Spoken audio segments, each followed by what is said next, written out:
ঠাম্মা দিদুনের হাতের নিরামিষ এঁচোড়ের তরকারি কিন্তু খুব ভালো লাগে খেতে। তো চলো রেসিপিটা করি।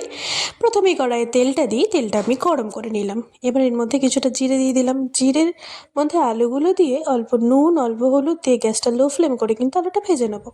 জিরেটা দেওয়ার কারণ হচ্ছে আলুটা একটু টেস্টি টেস্টি লাগে। তো তারপর আমরা কুকারের মধ্যে জল গরম করে তাতে নুন হলুদ আর 1 চামচ সর্ষের তেল দিয়ে এঁচোড়গুলো দিয়ে একটা সিটি মেরে নেবো। এতে এঁচোড়টা হালকা সেদ্ধ হয়ে যাবে। এবার আমরা ভাজা আলুগুলোকে কিন্তু তুলে নেব। দেখো ভাজা হয়ে গেছে। এবার সেই তেলেতেই কিন্তু এঁচোড়গুলো দিয়ে এঁচোড়টা ভালো মতন ভেজে নিলাম। তারপর এঁচোড়গুলোকেও তুলে নেবো। এঁচোড়টা কিন্তু লো ফ্লেমে ভাজতে হবে।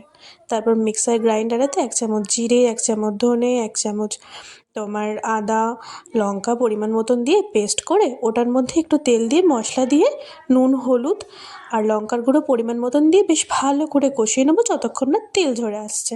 তারপর ওই যে ভাজা আলু আর এঁচোড়টা আছে ওটা ওর মধ্যে ঢেলে দেবো। তারপর ভালো মতন কম আঁচে কষিয়ে নিয়ে ওটার মধ্যে কিন্তু চাইলে গরম জল দিতে পারো। আমি এখানে ঠান্ডা জলই দিয়েছি।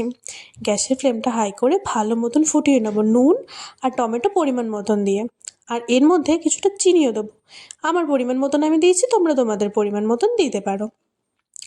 ফোটানো হয়ে গেলেই দেখো রান্নাটা কিন্তু আমাদের তৈরি হয়ে গেছে। একদম শেষে গরম মশলার একদম খাঁটি ঘি দিয়ে এই রান্নাটা কিন্তু আমরা শেষ করে নেবো। দেখো কি সুন্দর হয়েছে।